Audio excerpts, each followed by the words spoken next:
Bismillahir-Rahmanir-Rahim. Alhamdulillahi Rabbil Alameen. Wassalatu wassalamu ala ashrafil anbiya'i wal mursaleen. Sayyidina Muhammadin wa ala alihi wa sahbihi ajma'in. Assalamu alaikum wa rahmatullahi wa barakatuh. Alhamdulillah.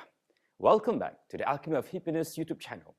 We are really happy to see you again in this 8th episode of the Stories of the Prophets. Today, we are privileged to share with you the learning points from the story of Prophet Ismail alayhi salam.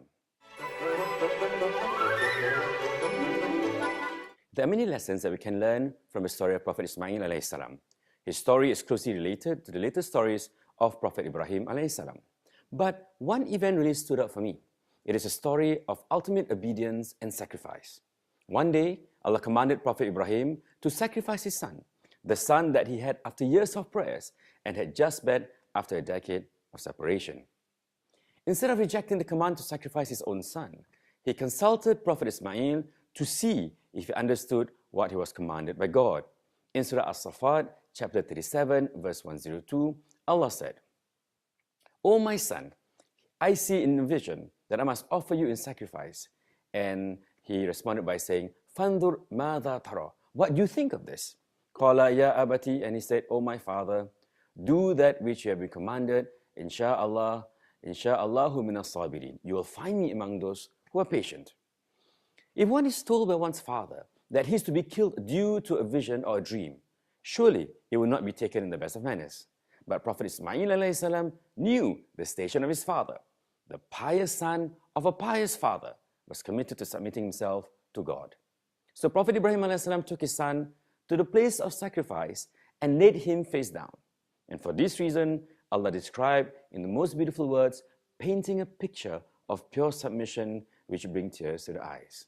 Allah said in Surah As-Safat, verses 104 to 106, and we call out to Ibrahim, قَدْ صَدَقْتُ الرُّؤْيَا, and you have fulfilled the vision. إِنَّا كَذَلِكَ نَأْزِي الْمُحْسِنِينَ. Indeed, we reward the doers of good. In هَذَا لَهُوَ الْبَلَاءُ الْمُبِينَ, and indeed, it was indeed a clear test for you. So what are the learning points that we can learn from the story of Nabi Ismail alayhi salam? When we are facing with life challenges and find that our test is too difficult, remember that prophets were put to greater tests. More so, their tests are very personal, especially in this case, where he had to kill his own son. But what makes Prophet Ismail and our learning points more special is that through his faith in Allah and in his father, being a prophet of God, and through his absolute obedience both to Allah and his father, Allah rewarded him with salvation. It was faith that made him obedient. It was faith that made him survive that ultimate test. And he is remembered forever in our manasik of Hajj when we perform our Qurban. Allah subjects us through human obedience to our parents in this case, in order for us to manifest and realize our submission and obedience to Him. And I hope after this lesson, we will be inspired to become a more pious child, obedient to both Allah and to our parents. And in turn, InsyaAllah, our children will also be obedient to us. Ameen, Ya Rabbal Alameen.